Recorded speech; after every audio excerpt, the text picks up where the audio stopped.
Hey, can you find a water bottle for me?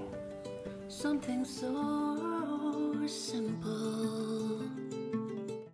Good afternoon, Max Brantley with the Arkansas Times on Thursday, June the 7th. Well, the big news today was in Springfield, Missouri. That's where Rusty Cranford, Milton Rusty Cranford, former lobbyist, former healthcare company executive, entered an expected negotiated guilty plea to a federal bribery charge.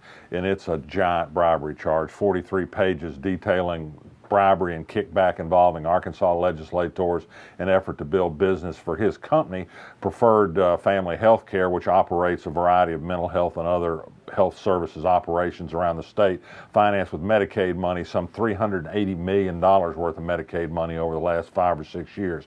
Well, the indictment, it's federal information actually since he pleaded guilty, says primarily that he paid bribes to 3 people: Senator John Woods, former Senator John Woods, former Senator and Representative Henry Wilkins, and a Senator A, who was identified in court, as we've expected all along, Senator Jeremy Hutchinson, a current member of the Senate.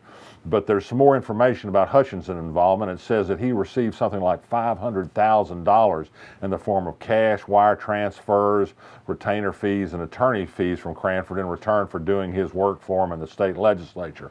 I've since gotten a comment from Hutchinson's lawyer, Tim Dudley, who says Jeremy Hutchinson's done nothing illegal or unethical at all. This is all just the practice of the law. He didn't use those words. I'm supplying those for him.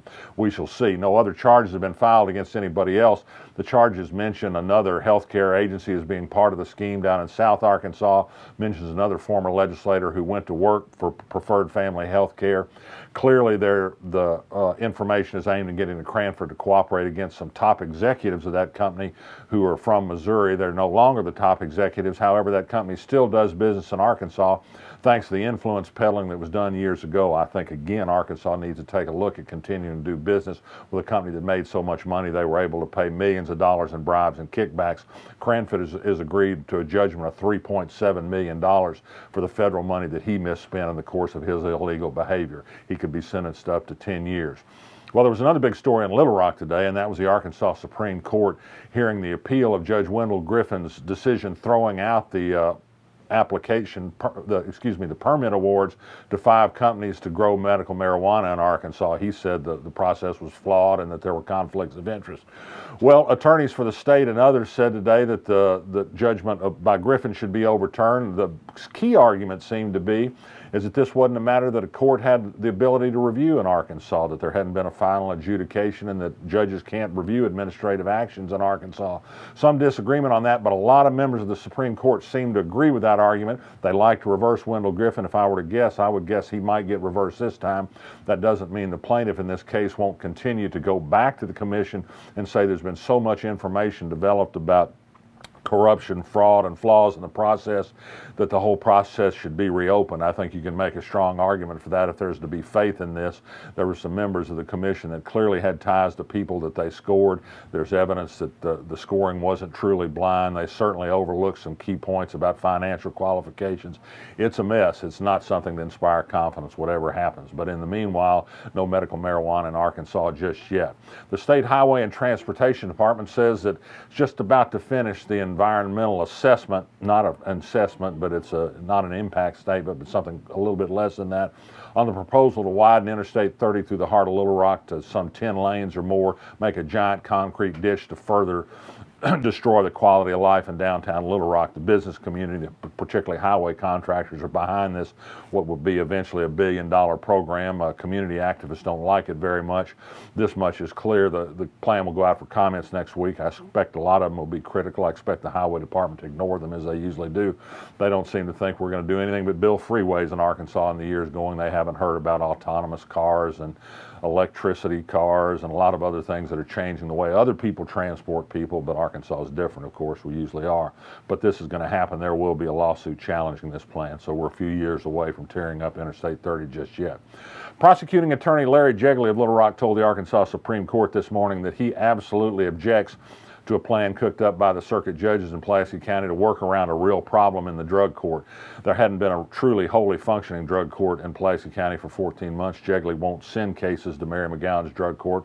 He says she takes too long to handle cases. Her recidivism rate's too high, and plus she's abusive to people who appear in her court. She says none of that's true, although she has had a record of correction by the judicial discipline authorities for treatment of people in her court. Uncertain yet what the Supreme Court will do. It has in hand the plan put forward by the judges to work around a difficult employee. They'll create a second drug court. Mary McGowan will keep her existing cases, and Patty James would take more drug court cases. Jegley says he doesn't have the staff to handle that. He doubts that the judges do, and doubts that the public defender does as well. Waiting for Supreme Court decision today. They may decide that this afternoon.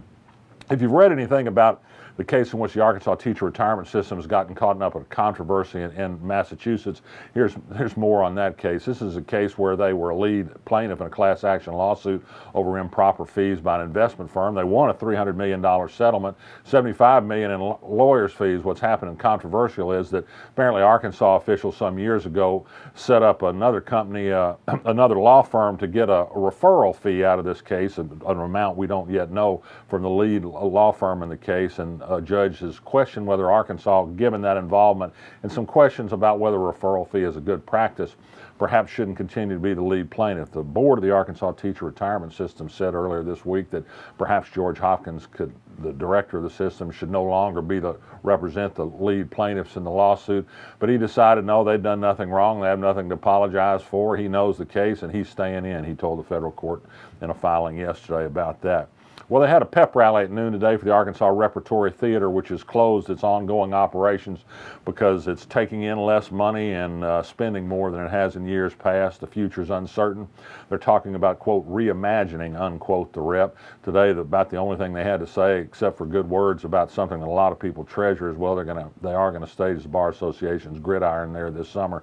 That won't be much of a moneymaker. What's needed are deep pockets, and for some of the Arkansas truly wealthy people to step up. Everybody else should chip in the widow's mite, of course, but what's needed is some significant sources of money and perhaps a reorganization of the rep structure, perhaps selling some of its real estate.